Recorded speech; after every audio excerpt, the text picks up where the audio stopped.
अस्सलाम वालेकुम स्टूडेंट्स, मैंने अब आपको प्रोवाइड किए हैं क्लासिकल मैकेनिक्स के चैप्टर 9 के एमसीक्यूज़। ठीक है, चैप्टर 9 के एमसीक्यूज़ है सेंटर ऑफ मास क्या होता है। वो सेंटर ऑफ मास वो होता है जहाँ पे बॉडी का जो मास होता है वो कंसनट्रेटेड होता है, ठीक है, और जहाँ पे बॉडी का मास बैलेंस होता है उसे सेंटर ऑफ मास कहते हैं। वो सिस्टम जहाँ पे एक्सटर्नल फोर्स अप्लाई नहीं हो रही होती बल्कि अप्लाई भी हो रही होती है, तो फिर जो सेंटर ऑफ मास है ना वो उसी फोर्स की डायरेक्शन में मूव करता है। If the system has external force on it, it cause the centre of mass to accelerate in the direction of external force. ठीक है, सेंटर ऑफ मास की जो इंटरनल फोर्स है वो उसे अफेक्ट नहीं करती, सिर्फ एक्सटर्नल फोर्स अफेक्ट करती है। तो सेंटर ऑफ मास जो है वो एक्सटर्नल फोर्स की डायरेक्शन में एक्सेलरेट होता है। थर्ड एमसीक्यूज़ देखें कि सेंटर ऑफ मास जो है वो ऑब्जेक्ट की आउटसाइड पर लाई करता है। ठीक है, जब सेंटर ऑफ मास जो है पैराबोलिक पाथ फॉलो करता है। पैराबोलिक पाथ मैंने आपको बताया था कैसा होता है। पैराबोलिक पाथ ऐसा होता है, let me tell you,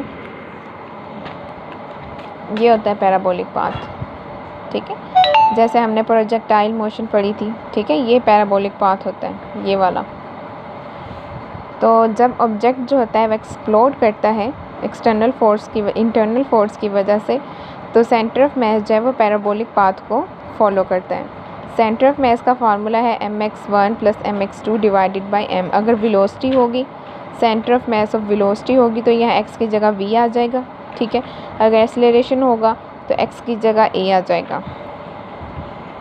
next MCQs देखें, वो कौन से टाइप ऑफ फोर्स है जो कि सिस्टम ऑफ पार्टिकल्स की मोशन को एनालाइज करती है, एक्सटर्नल फोर्स और इंटरनल फोर्स। ठीक है, एक्सटर्नल फोर्स का फार्मूला है m mass × acceleration F = ma। जब एक्सटर्नल फोर्स ज़ीरो होती है तो जो हमारा सिस्टम ऑफ पार्टिकल्स है या तो वो रेस्ट फॉर्म में होता है या तो वो यूनिफॉर्म वेलोसिटी के साथ मूव करता है। ठीक है, मोमेंट ऑफ इनर्शिया जो है वो जब हमने किसी भी सिस्टम ऑफ पार्टिकल की रोटेशनल मोशन को फाइंड करना होता है तो मोमेंट ऑफ इनर्शिया को हम डिफ़ाइन करते हैं।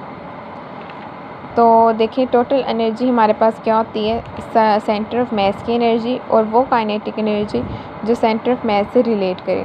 ठीक है, ये हमारे पास एमसीक्यूज़ थे क्लासिकल मैकेनिक्स के चैप्टर 9 के सिस्टम ऑफ पार्टिकल्स के ये एमसीक्यूज़ थे।